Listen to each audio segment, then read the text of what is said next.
നിങ്ങളുടെ favourite shows ഇനി ഒരിക്കലും മിസ്സാവില്ല. ഇപ്പോൾ C5 കാണും നിങ്ങളുടെ ഫേവറേറ്റ് ഷോ തികച്ചും സൗജന്യമായി. കുറഞ്ഞത് ഒരു 30 ലക്ഷം രൂപയെങ്കിലും കയ്യിൽ വേണം. ഇവന്റെ കയ്യിൽ എവിടുന്നാ അത്രയും തുക? ഇവിടുത്തെ പണം എടുത്ത് ഇവന് ബിസിനസ് തുടങ്ങുന്നത് അത്ര ശരിയല്ല.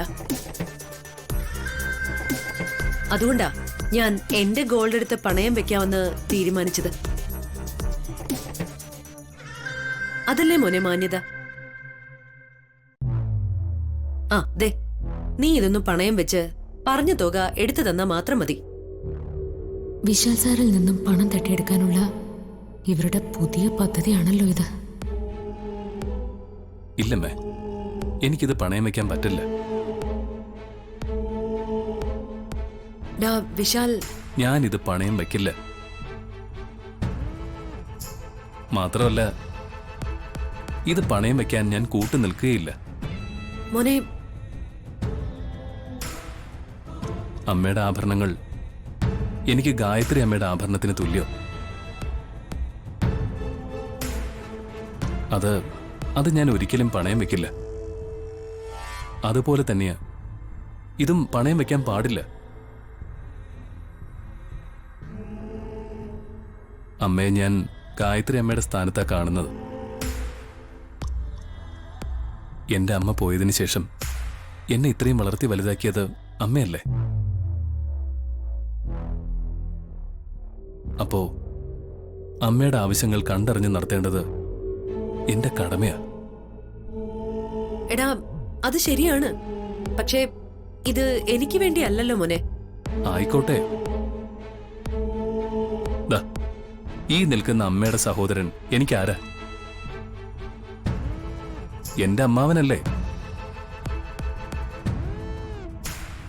അമ്മാവനെ സഹായിക്കേണ്ടതും എന്റെ ഉത്തരവാദിത്വം തന്നെയാ.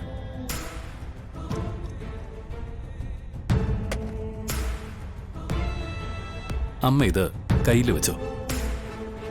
അങ്കിളിനും ബിസിനസ്സിൽ മുടക്കാനുള്ള പണം ഞാൻ തരാം.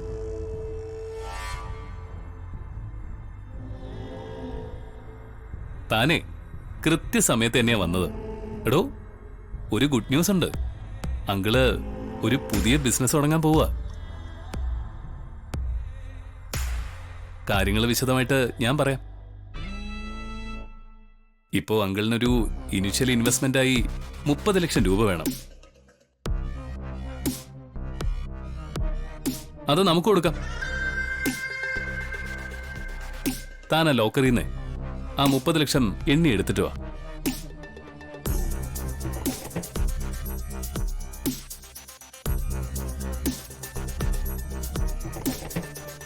എന്തു പറ്റി? താൻ പോയി കാശ് എടുത്തിട്ട് വാ.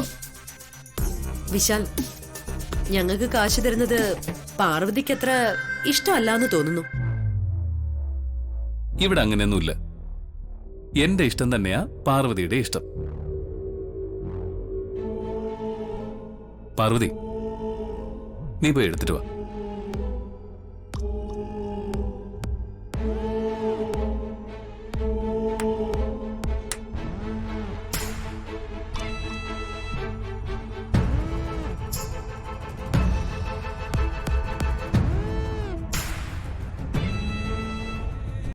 ഡൗൺലോഡ് ചെയ്യൂ C5 ആപ്പ്. കാണൂ എല്ലാ എപ്പിസോഡുകളും സൗജന്യമായി.